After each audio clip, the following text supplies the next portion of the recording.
అనుదినము దేవుని కృపావార్త కొరకు ఎదురు చూస్తున్న ఆత్మీయులారా, నేటి వాగ్దానంగా నీవు అప్పిచ్చుదువు గాని అప్పు చేయవు అన్నాడు. ద్వితీయోపదేశకాండం 28:12.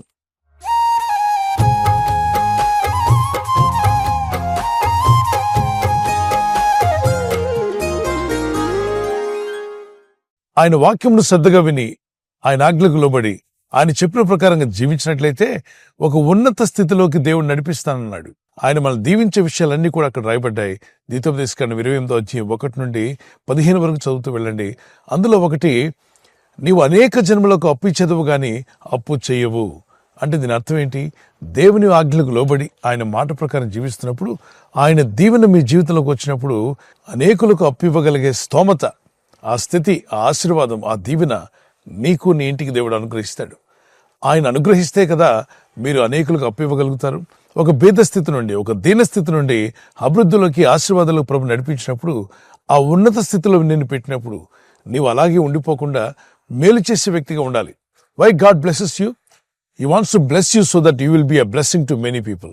అబ్రహామును దేవుడు దీవించాడు, పిలిచాడు. అబ్రహాం ద్వారా లోకమంతటికి రక్షణ మార్గం కలగాలని దేవుడు ఆశించాడు.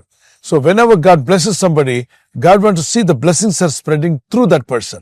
So he will bless you so that you will be a blessing to many people. ఎన్నో ఏళ్లగా అప్పులు తీసుకుంటూ జీవిస్తున్న వారందరూ ఈ వాగ్దానం పెట్టి ప్రార్థన చేయండి. ప్రభువా, నేను ఇప్పటికీ అప్పులు తీసుకుంటూనే ఉన్నాను. ఈ స్థితి నా జీవితంలో మారాలి. నేను అప్పు ఇవ్వగలిగే స్థితి నాకు కావాలి. నన్ను అభివృద్ధి పరచండి, ఆశీర్వదించండి. మా చేతుల కష్టార్జితాన్ని మీరు దీవించినట్లయితే మేము అభివృద్ధి పొందుకుంటాం. మీరే కాదు, మీ పిల్లలు, మీ కుటుంబం, ఇంట్లో ఉన్న వారందరూ కూడా మీరు దేవునికి మహిమకరంగా ఉండాలి, అనేకులకు దీవెనకరంగా మీరుండాలి. అంటే మీరు దేవుని చేత దీవించబడి ఆ దీవెనలు అనేకులకు అందజేసే విధంగా మీ ద్వారా ప్రభు కార్యం చేయగల శక్తిమంతుడు. అందుకే వాగ్దానం ఎత్తి ప్రార్థించండి, ఆజ్ఞలను ధ్యానించండి. వాక్యానికి లోబడినప్పుడు కృపగల దేవుడు, ఆయన మాట తప్పనివాడు.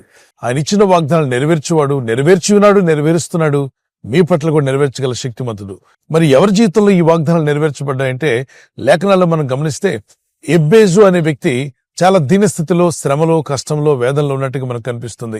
అలాంటి శ్రమల్లో, కష్టాల్లో ఉన్న వ్యక్తి దేవుని ప్రార్థన చేస్తాడు. ఓ దేవా, నన్ను ఆశీర్వదించుము, నా సరిహద్దులు విశాలపరచుము, నీ చేతిని నాకు తోడుగా ఉంచుము, కీడును, చీకటి మార్గంలో నాకు దూరం చేయమని ప్రార్థన చేసుకుంటాడు. అతను చేసిన ప్రార్థనకు అద్భుతమైన జవాబు దేవుడు ఇస్తాడు.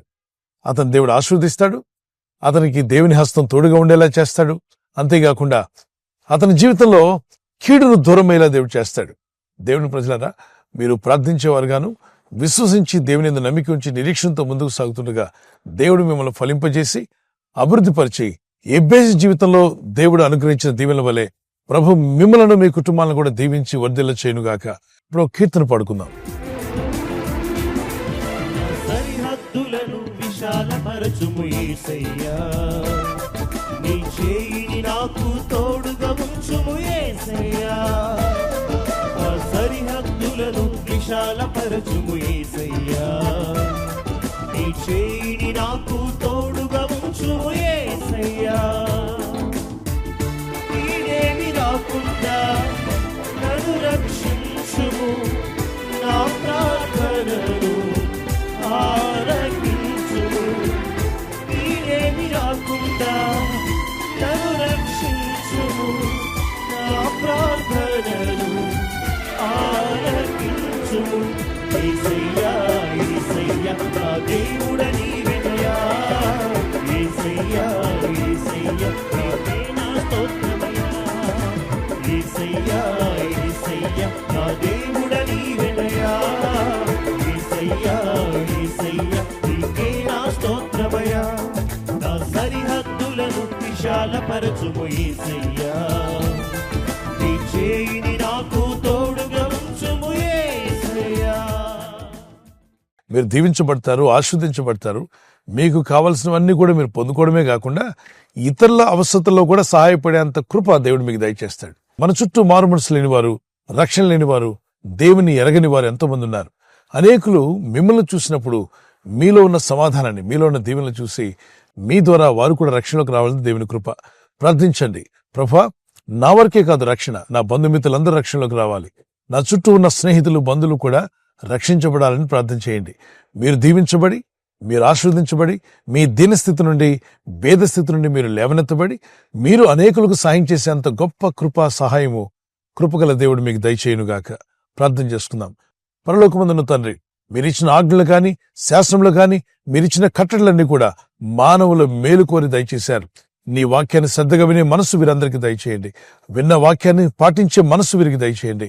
నీ వాక్యమును విని పాటిస్తున్నప్పుడు అయ్యా నువ్వు దీవిస్తాను అనేక దీవెనలు మీరు చెప్పారు. అందులో ఒక దీవెనే, మేము అనేక జనులకు అప్పు ఇచ్చేదము గాని అప్పు చేసే స్థితిలో మేము ఉండమని చెప్పావు నాయన.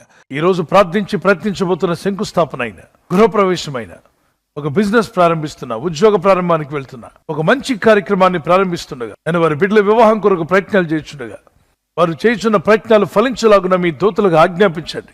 ఎవరైనా హాస్పిటల్లో ఉన్నా, ఐసీయూలో ఉన్నా, ప్రభు ఎవరైతే సీరియస్ కండిషన్ లో ఉండి బాధపడుతున్నారో వారికి యేసు నామములో స్వస్థతను అనుగ్రహించండి. కృంగిపోయిన వారిని లేవనెత్తండి. మీ గాయపడిన హస్తమును చాపి వారికి ఉన్న సకల రోగాల నుండి విడుదల ఇచ్చేయి. వారిని లేపి నడిపించడాన్ని సాక్షులుగా నిలబెట్టుకోండి. ఈ ఉదయకాలం ప్రతి రోగి యేసు నామములో స్వస్థత నొందునుగాక.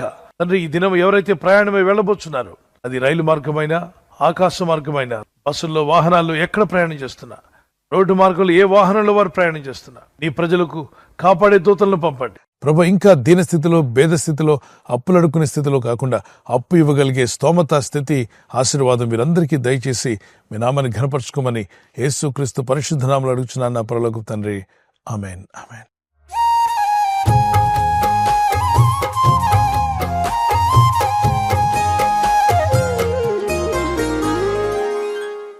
బర్త్డే జరుపుకునే వారికి వాగ్దానం, ధైర్యం వహించుడి, మేలు చేటుగా యెహోవా మీకు తోడుగా ఉండను.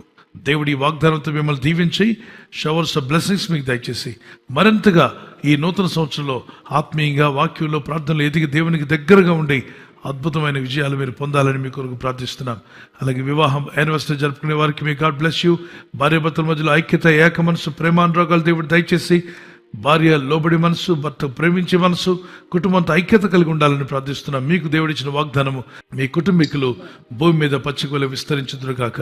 ఒకవేళ మీరు సంతానం లేదని ఎదురు చూస్తుంటే యేసుక్రీస్తు నామములో గర్భఫలం కలుగును గాక. అలాగే కుటుంబాలు కలిగిన వారు ఇంకను ఎన్నో యానివర్సరీలు చేసుకోవడానికి దేవుడు కృప మీకు దయచేయను గాక. ఆమేన్. God bless you. ఈ ఛానల్ మీరు సబ్స్క్రైబ్ చేసుకోవడం వలన 2 పనులు జరుగుతున్నాయి. ఒకటి, సువార్త జరుగుతున్నది, ఆత్మలు రక్షించబడుతున్నాయి. రెండవది, పేదలకు, అనాథలకు ఈ ఛానల్ ద్వారా సహకారం అందించడం జరుగుతుంది. మనం సబ్స్క్రైబ్ చేసుకోవడం వలన అందరికీ సహాయం చేసిన వారమవుతున్నాం. ఖచ్చితంగా ఈ యూట్యూబ్ ఛానల్ ను సబ్స్క్రైబ్ చేసుకొని బెల్ బటన్ ను క్లిక్ చేయండి. మీకు వెంటనే మెసేజెస్ పంపబడతాయి.